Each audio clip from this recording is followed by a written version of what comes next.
Prendre soin des autres, c'est d'abord prendre soin de soi. Bonsoir. Prenez soin de vous. Depuis un mois, nous n'entendons plus que ces 4 mots, venant de toutes les personnes, proches ou lointaines, des voisins, des commerçants, des organismes sociaux, des assureurs, des banquiers, et même du président de la République. Et ce sont aussi les mots que nous souhaitons sans relâche à notre entourage. Depuis, une chaîne formidable de solidarité et d'entraide s'est développée. Nous sommes devenus plus attentifs à l'autre. Nous prenons souvent soin des autres. Mais prendre soin de l'autre, qu'est-ce que cela veut dire ?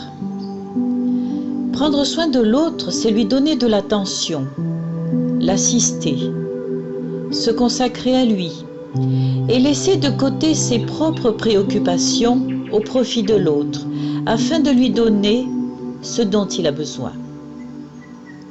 Mais c'est aussi aider, se dévouer, tendre la main, écouter, protéger, conseiller. Et tous ces actes demandent du courage et de la générosité. Lorsque l'on prend soin de quelqu'un ou quelque chose, ce n'est pas tant l'acte ponctuel qui compte, mais plutôt l'attitude que l'on adopte envers cette personne ou cette chose. Prendre soin de quelqu'un, c'est une tâche les plus nobles auxquelles on puisse aspirer. Prendre soin de l'autre, cela nous rend utiles et courageux, face à nous-mêmes, mais aussi face aux autres. Au moment où vous vous apprêtez à prendre soin de quelqu'un, vous devez penser à la façon dont vous aimeriez qu'on prenne soin de vous. Or, sûrement avez-vous entendu la phrase « Aimez-vous d'abord vous-même, puis aimez les autres ». La même chose arrive lorsque vous prenez soin de quelqu'un. Il faut d'abord prendre soin de vous-même pour ensuite être en mesure de prendre soin de l'autre. Mais pourquoi ? À force de toujours donner aux autres votre bienveillance, votre générosité et votre gentillesse s'épuisent.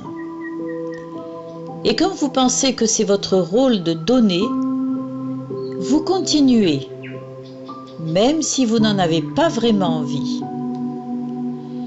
Du coup, vous accumulez les frustrations. Vous aimeriez qu'on pense un petit peu à vous. Mais comme vous n'avez jamais besoin de rien, votre entourage continue à vivre sans penser à vous. Il est donc important que vous commenciez à penser à vous, car personne ne le fera à votre place. Il vous faut retrouver la paix quand vos valeurs paraissent vous échapper, quand vos libertés semblent bafouées, quand vous avez peur pour vous, vos proches et pour les autres. Il vous faut retrouver la paix quand les lendemains sont incertains, quand des difficultés financières pointent à l'horizon, quand la solitude devient insurmontable. Il vous faut retrouver la paix pour vous éloigner des peurs du futur, des regrets du passé. Il vous faut retrouver la paix dans le présent pour affronter avec courage. Il est primordial que vous vous accordiez des moments qui ne seront que pour vous et que vous commenciez à mettre des limites, des frontières dans ce que vous faites pour les autres. Vous verrez, les bénéfices ne tarderont pas à se faire sentir pour votre bonheur et celui des autres. Au début, cela vous semblera peut-être égoïste, mais il n'en est rien, au contraire. Vous vous disposez à venir en aide à l'autre de façon intelligente, pas désespérée. Le bien-être des autres passe d'abord par votre propre bien-être. On ne peut bien s'occuper des autres que lorsque l'on est en accord avec soi-même, épanoui, équilibré. Il ne faut pas s'oublier, c'est très important. Alors oui, prenez soin de vous afin de préserver votre santé physique et mentale durant cette période de confinement et d'incertitude face à l'avenir. Soyez indulgents, ayez un peu de douceur envers vous-même. Alors comment faire? Prenez donc du temps pour vous. En cette période bouleversée, il faut retrouver votre paix intérieure, accueillir les angoisses, les émotions et y faire face pour enfin passer le cap.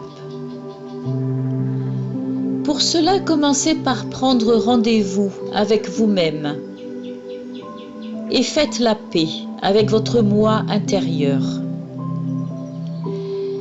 Il vous faut être bienveillant envers vous et vous écouter attentivement pour vérifier si vos actes sont en accord avec vos convictions profondes.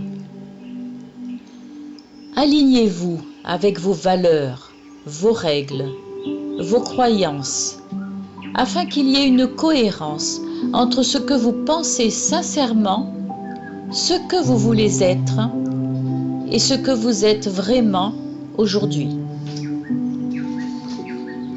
Peu à peu, en étant vous-même, vous reprendrez les rênes de votre vie et pourrez vivre votre paix intérieure sans rien attendre des autres. Lorsque vous perdez le contact avec vos valeurs ou que vous adoptez tout simplement les valeurs des autres, de votre entourage, vous perdez le contact avec votre vrai moi. Oubliez donc les codes que vous aviez adoptés pour vous fondre dans un moule qui appartient à un cadre familial, culturel, social qui vous empêche de vous épanouir pleinement.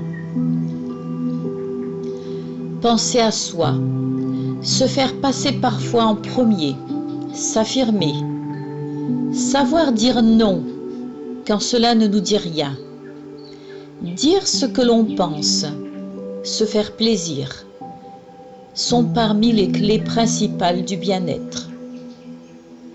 En effet, si l'on est épanoui et accompli, on va pouvoir exprimer le meilleur de soi-même, la joie de vivre, les bonnes vibrations, la confiance, la patience avec les autres. Et l'entourage en profitera directement et indirectement. Être soi-même consiste à croire en soi, mais aussi à cultiver des sentiments positifs sur vous-même, sur la vie, sur le monde, sur votre mission, sur les autres. Être soi, c'est vous féliciter pour ce que vous avez fait, ce que vous êtes aujourd'hui. Être soi, c'est accepter le présent tel qu'il est, plutôt que de vous reprocher ce qui n'est pas. Être soi, c'est vous complimenter pour votre cheminement à adopter des croyances positives, afin d'obtenir les résultats merveilleux que vous méritez. Alors voici quelques activités pour prendre soin de soi. Le premier conseil pour atténuer le stress généré par cette période dont la fin est indéterminée, c'est de relativiser, de rester positif, sans pour autant basculer dans le déni de la pandémie. Il est extrêmement important, encore plus maintenant, de se rendre compte que l'on a le contrôle de nos pensées et que l'on est capable de se centrer sur ce qui va bien. Ensuite, posez-vous la question: qu'est-ce que j'aime bien faire? Qu'est-ce qui me fait du bien et que je repousse depuis des mois? Ça oblige à reprendre contact avec soi-même. Offrez des compliments comme des bouquets de fleurs. Riez à vous faire mal au ventre. Pensez aux autres, mais ne vous oubliez pas. Prenez le temps, mais sans le perdre.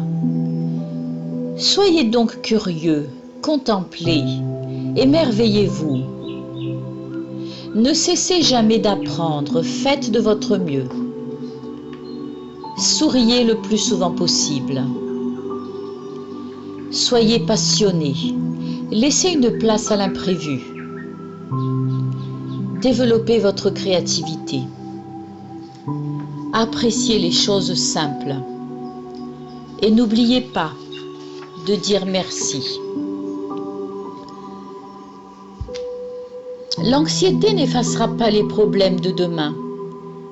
Cela ne fait qu'enlever la paix d'aujourd'hui. On n'a qu'une vie. Rêvez-la tous les soirs et vivez-la chaque jour. Réveillez-vous avec envie et couchez-vous sans regret. Lisez, écoutez votre musique préférée. Écrivez à cet ami lointain. Appelez votre frère ou votre sœur et parlez-lui de vos souvenirs. Décidez d'être heureux et vous rendrez les autres heureux. Prenez soin de vous pour prendre soin des autres.